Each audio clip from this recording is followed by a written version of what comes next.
Thank you, Libby, and thank you very much for the invitation to talk to the Fort Worth League of Neighborhoods. I think it was 3 years ago when I was last here, and I appreciate the opportunity.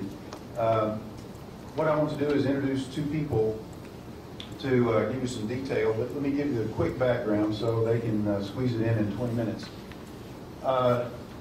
About the first part of this year, the Barnett Shale Energy Education Council decided that there was more study needed, more data needed about the air quality issue that was gaining a lot of attention at that time. And TCEQ had come out with a couple of pieces of information, but still not very much. And so my organization decided that it was time to get the ball rolling to try to get some more information out to the citizens of North Texas. And we commissioned an air study of natural gas sites in Fort Worth. We said that we got to draw the circle somewhere. We decided that we wanted to focus on Fort Worth. We eventually added District 2 in Arlington, so we had that kind of major corridor of very highly populated area that has a lot of natural gas wells in it. So that was just the focus. And we commissioned Titan Engineering to conduct the study. One of the requirements we gave to them was that we wanted to focus in Fort Worth and west side of Arlington. And otherwise, they were the engineers. They needed to design the study. And they, by the way, we hired Titan because they are a professional engineering firm registered in the state of Texas. And we thought it was important that a study of this importance be conducted by a professional engineering firm, so that study would be stamped with the professional engineering stamp. And as you may know, in Texas, well, really anywhere, but in Texas, a professional engineer, the stamp means a lot. It means that this engineering firm is committing their reputation to the study. And they're stamping that study as being conducted with all the necessary and proper procedures. The goal of the study was to test natural gas sites for BSeec, sulfur compounds, and formaldehyde. Let me just go ahead and turn it over to Doug Cantor, who is the professional engineer with Titan Engineering that managed the study. And then next he will turn it over to Dr. Janet Kester, here on my right, who is a toxicologist that we retained early on to interpret the results of the engineering firm.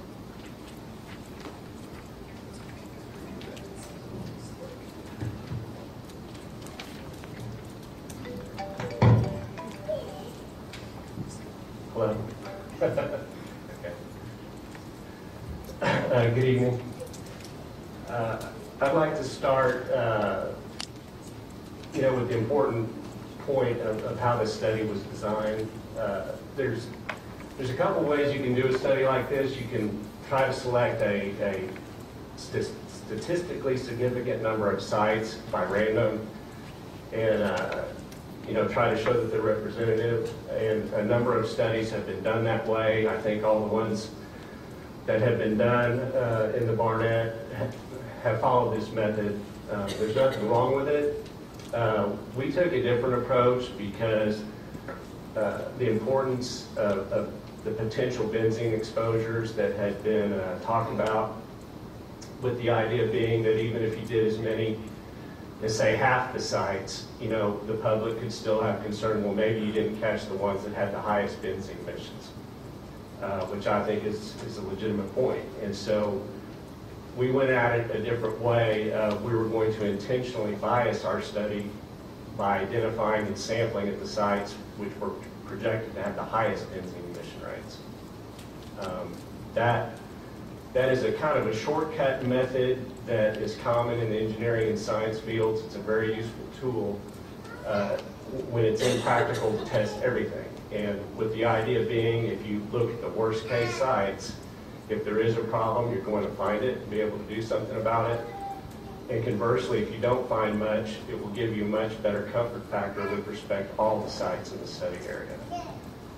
So there has been some talk that you only sampled 10 sites. Well, that's not representative of all the sites in the area, and that's right. We didn't intend to go that route. We intended to look at the worst ones.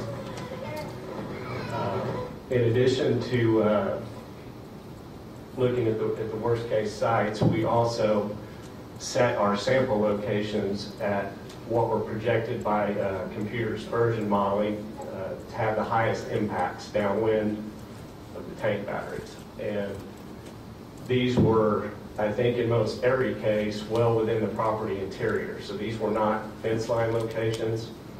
We did step downwind to look at sensitive receptors, but every site that we looked at, we set some sample locations well into the interior of the property where you would expect to find the maximum concentration. So really in two ways, we were looking at the worst case of the worst case. Early on, we had some discussions and teleconferences with the TCEQ and the City of Fort Worth environmental staff and the City of Arlington's environmental staff to solicit their input as to what they'd like to see in the study. And it was generally discussed that, or agreed upon, that we would look at about 10 or so sites, and that matched up well with the number of city council districts in Fort Worth and Arlington. And so, there's city council districts 2 through 9 in Fort Worth, and we picked one in the city of Arlington at their request. And so that let us have at least one site that we investigated in each city council district, which would give a broad coverage of the Fort Worth area, which is what we wanted to do. We further discussed, in order to be open and transparent, that the city of Fort Worth could pick whichever 2 compressor stations that they deemed to be of concern or that they wanted investigated. We just let them pick those, which they did, and they picked the Chesapeake Art Park compressor station in District 4 and the Quicksilver Lake Arlington compressor station in District 5. So Titan really didn't have anything at all to do with the 2 compressor stations. So that left us 8 spots to fill, which we were looking at completed well pad sites. And how we went about identifying what was worst case was an iterative kind of screening process where we started with publicly available data from the Texas Railroad Commission, and we looked at every single well that had gas production reported in January of 2010. We did not exclude any wells, and it was approximately 1,000 wells that reported. And we grouped those wells by pad site and city council district, and we ranked them from 1 to 10 in terms of how much gas they were producing from highest to lowest. From that point, we took those top 10 and we requested water production records from the gas producers. The water data is not publicly available. Condensate data was. So we after we had our top 10 in gas production, we then made a second cut of re-ranking those by produced liquids. And the reason we do that is because that's the primary emission driver at these sites, is how much liquid you're producing. And when they hit the storage tanks, that's where the emissions are released. Once we had our top 10 by water rankings, we then took the top 3 out of those, and we inspected all those sites, and we actually pulled produced liquid pressurized samples right out of the separators, and we sent the water to a third-party laboratory, and they conducted a flash gas analysis on that. And for those that don't know, that is essentially modeling what happens when the pressurized liquids hit the storage tanks at the sites. So they mimicked this in the laboratory and they analyzed it, and that told us how much benzene was coming off. And so taking that benzene data, we were able to calculate a theoretical pad emission rate of benzene. And at this point, we were ready to do our site selections. What we did was our primary selection criteria, we wanted to take the highest benzene emission rate most of the time, or as much as we could.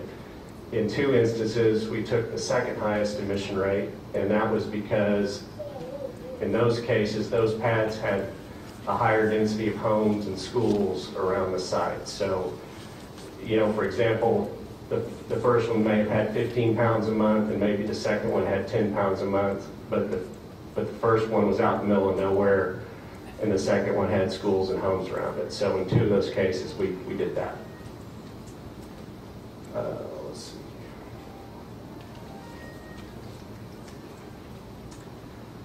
So, in the interest of time, we're going to focus here on the primary,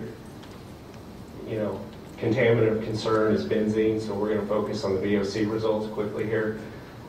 We keep talking benzene. That's actually part of a scan with 80 other volatile organic compounds. So there was a lot of data generated. I believe there was 93 distinct sample locations throughout the study. And out of the 93 points and 81 compounds screened for, all the 1-hour samples had concentrations which were below the short-term AMCV. And that stands for Air Monitoring Comparison Value, and that is a health or odor effect criterion that the TCEQ establishes. And in this case, it was very apples to apples because we had 1-hour samples and a 1-hour benchmark to compare to. Where we get a little bit of a no man's land is the only other criterion that the TCEQ provides is they go from a 1-hour criterion to a long-term criterion, which they define as a continuous exposure for a lifetime of 70 years. So there is no middle ground that we're provided by the agency to work with. And so, as Dr. Kester will discuss in more detail, it's not a scientifically valid thing to do to compare a 24-hour sample to a 70-year exposure. Having said that, we did it anyway for a couple of reasons.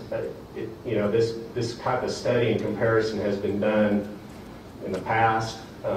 It's an easy thing to do.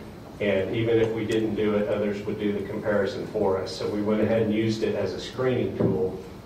And it turned out to be a pretty effective screening tool because 80 of the 81 compounds fell out at that point.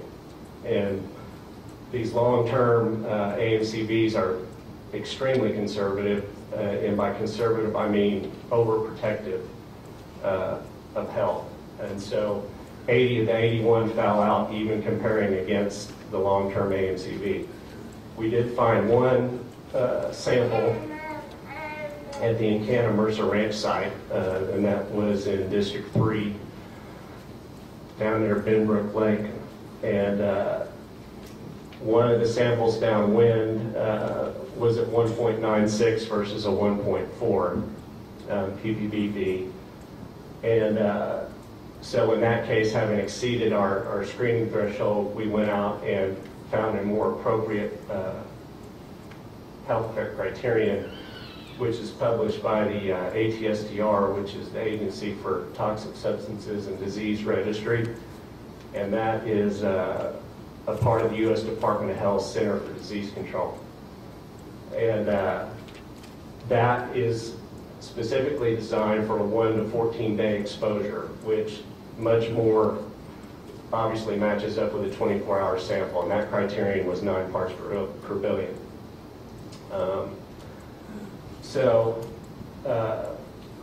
In summary, with the 1.96 being